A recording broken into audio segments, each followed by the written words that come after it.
নমস্কার সবাইকে, তোমরা সবাই কেমন আছো? আশা করি অনেক ভালো নেই, কারণ এই গরমের মধ্যে সত্যি সবার অবস্থা খুবই খারাপ হয়ে দাঁড়িয়েছে। তবুও আমাদের সব পরিস্থিতিতে ভালো থাকতেই হবে, এটাই স্বাভাবিক। যাই হোক, তো আমি আছি টুস্কি।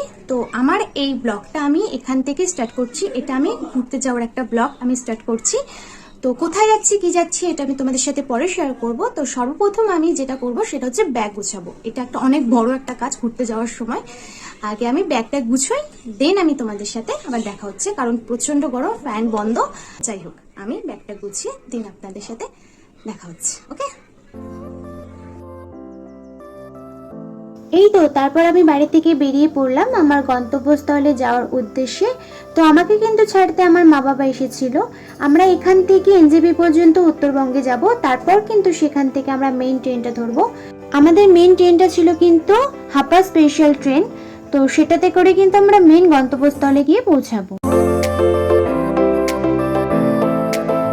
এই তো তারপর আমরা এনজেপিতে পৌঁছে গেছি। এখানে এসে আমরা বসেই ছিলাম অনেকক্ষণ, কারণ ট্রেন অনেকটাই লেট দেখাচ্ছে। তো এখানে কিছু খাবার কিনে রাখলাম, ট্রেনে খাওয়া যাবে।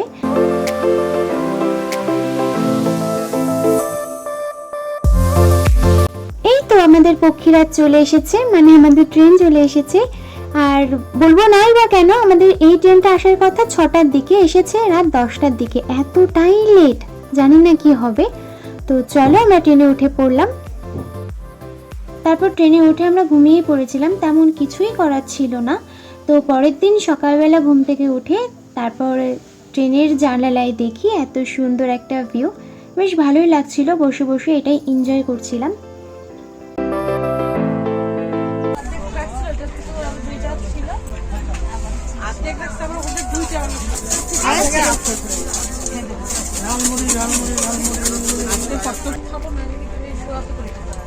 তোদের নিশ্চয়ই ব্ল্যাকই দেখাচ্ছে।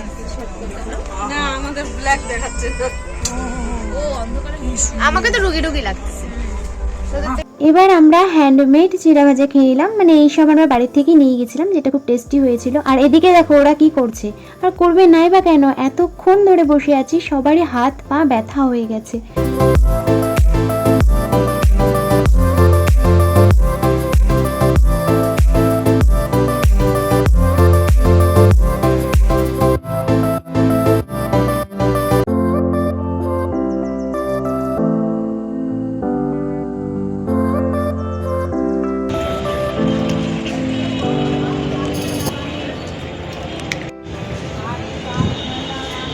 এটা হচ্ছে বেনারস সিটি, এরপরে টাউন পড়বে। এখানে আমরা ঘন্টা দেড়েক মতন দাঁড়িয়ে আছি, ট্রেন চলার নামেই নিচ্ছে না। আমাদের কালকে 9টার দিকে নামার কথা, এখানে বলছে যে আমাদের কালকে নামাবে আমাদের দুপুর 3টের দিকে। আর ট্রেনে ভাল লাগছে না। ট্রেন অ্যাকচুয়ালি আমার খুব ভালো লাগে ট্রেন জার্নি করা, কিন্তু এতক্ষণ তো লং জার্নি না। আর তার মধ্যে এখানের ওয়েদার, বিশ্বাস করো, এই যে হাওয়া দিচ্ছে, গরম হাওয়া, মানে মনে হচ্ছে লু বইছে, ঠিক আছে। আর পেছন দিয়ে ট্রেন আসছে, এখানে হাওয়াটাও এত গরম। তবে ঠিক আছে, এত সুন্দর একটা প্লেস, বেনারস প্লেস, অতি দুর্লভ একটি জায়গা।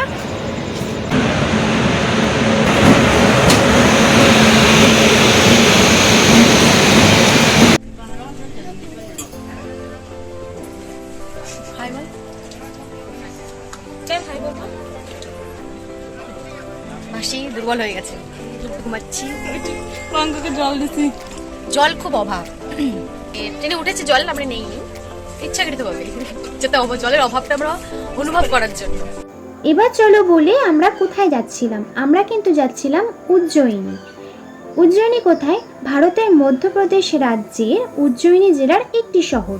বর্তমানে মধ্যপ্রদেশ রাজ্যের শিপ্রা নদীর তীরে এই শহরটি। উজ্জয়িনী শহরটি মহাকাল মন্দিরের জন্য বিখ্যাত। উজ্জয়িনী শহরের দক্ষিণে শিপ্রা নদীর পাড়ে মহাকাল মন্দিরটি অবস্থিত, যা দেবতা শিবের 12টি জ্যোতির্লিঙ্গের মধ্যে একটি বিশেষ মহাকালেশ্বর মন্দির, যা অতি পবিত্র এবং দুর্লভ একটি জায়গা, যা যেতে সময় লাগে আমাদের এনজেপি থেকে উজ্জয়িনী স্টেশন পর্যন্ত ওই 35 ঘন্টার মতো। কিন্তু আমাদের ট্রেন লেট হওয়াতে যেখানে আমাদের নামার কথা ছিল দুপুর 3টের দিকে, সেখানে কিন্তু আমরা নেমেছিলাম রাত 9টার দিকে। এই জন্য সত্যি আর ভালো লাগছে না, পুরো 3টা দিন আমার ট্রেনে।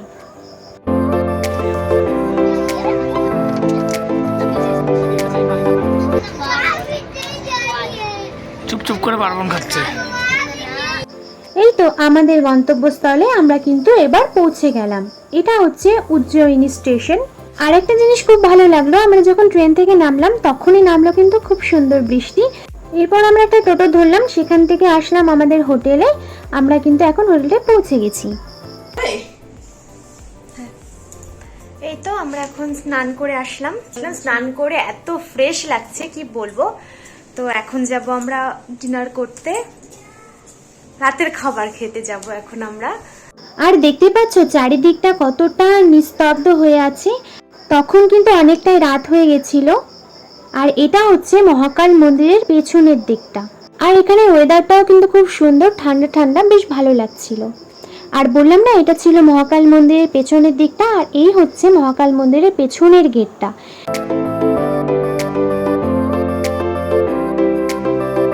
আরে এটা অ্যাম্বিয়েন্সটা নিচ্ছি তোর হইছে জানি নর্মাল পানি নেই। এবার চলে আসলাম আমরা খাবার খেতে। খাবারে ছিল ভাত, ডাল, আলু ভাজা আর স্যালাড।